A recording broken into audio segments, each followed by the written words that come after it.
morning, children. Let's start the today's session. After so much of time, we are starting with the chapter electricity. So we have done the resistances in series and parallel. Now we will be starting with heating effect of electric current. Okay.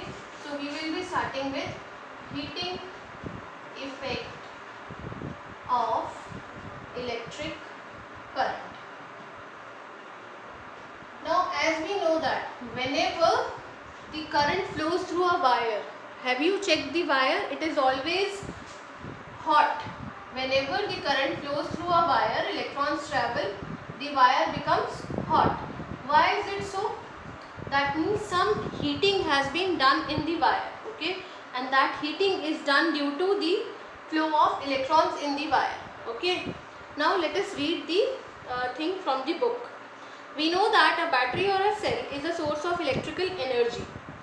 The chemical reaction within the cell generates the potential difference between its two terminals that sets the electrons in motion to flow the current through a resistor or a system of resistors connected to the battery. Okay. So now if we suppose that this is a resistor and across this a battery is connected, okay, a battery is connected across this resistor. Now the battery terminals are positive and negative, so the chemical reaction occurs in between these two terminals of the battery, and then it sets the electrons in motion to flow from this resistor that constitutes current I. Okay, then we have to maintain that current. The source has to keep expending its energy. So the source always it is giving energy to continue that current into the circuit. Okay, so that means it is losing energy. So the battery is losing energy to maintain the current in the whole circuit. Okay, where does this energy go? Now where does this energy go in the circuit? A part of the source energy is used in maintaining the current, may be consumed into useful work. Like for example, if we suppose a fan is connected over here, okay, now that energy will be used to move this fan. Okay, so part of this energy is being used to move this fan, and rest of the energy is expended in heat to raise the temperature of the conductor. Okay, so we often observe this in our daily life. For example, an electric fan becomes warm if it is used continuously for longer time. On the other hand, the electric circuit is purely resistive. That is a configuration of resistance only connected to battery. The source energy continually gets dissipated in the form of heat. This is known as heating effect.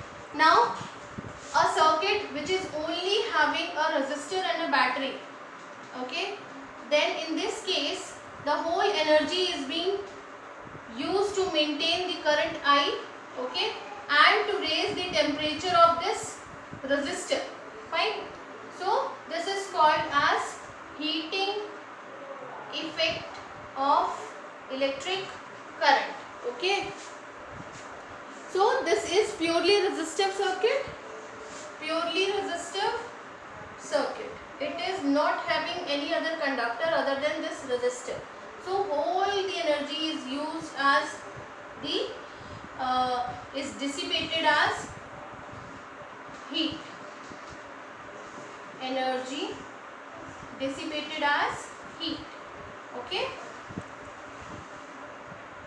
this is known as heating effect.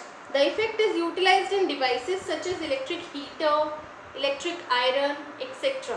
Okay, that is why it makes the electric iron hot and we are able to iron on the clothes. Okay, now consider this current I is flowing through the circuit. The potential difference of this circuit is V. Then let T be the time during which a charge Q flows. Okay, so I am making it here properly.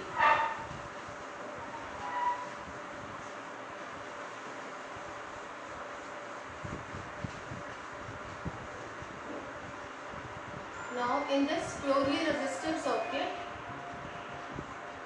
This is V, the current I is flowing, then this is R, okay, I is flowing.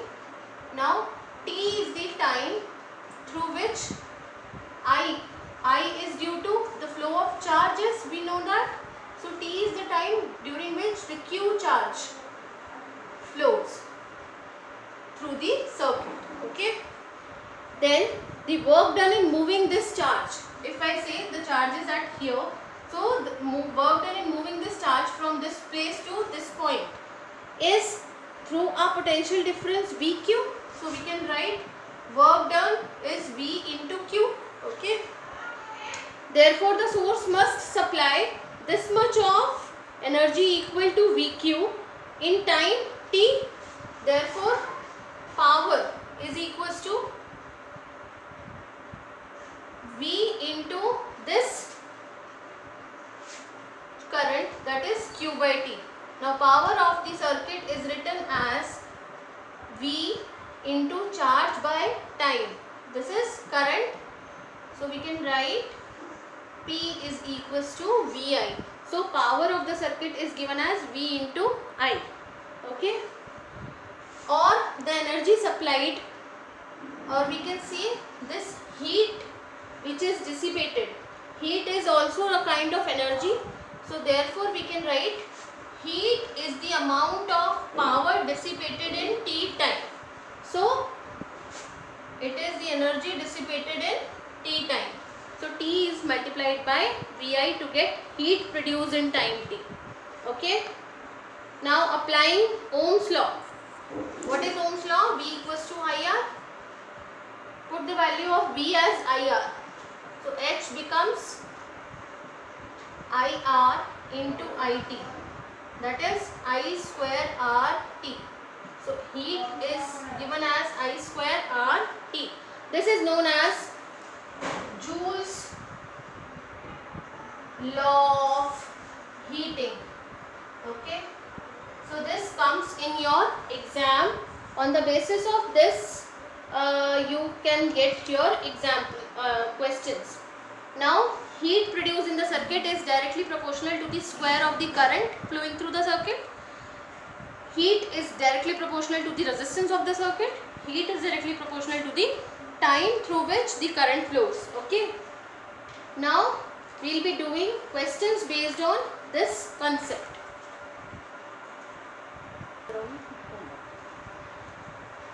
Okay, so on the basis of this, let us have homework for you so that you can first read, and then we will be doing tomorrow the questions.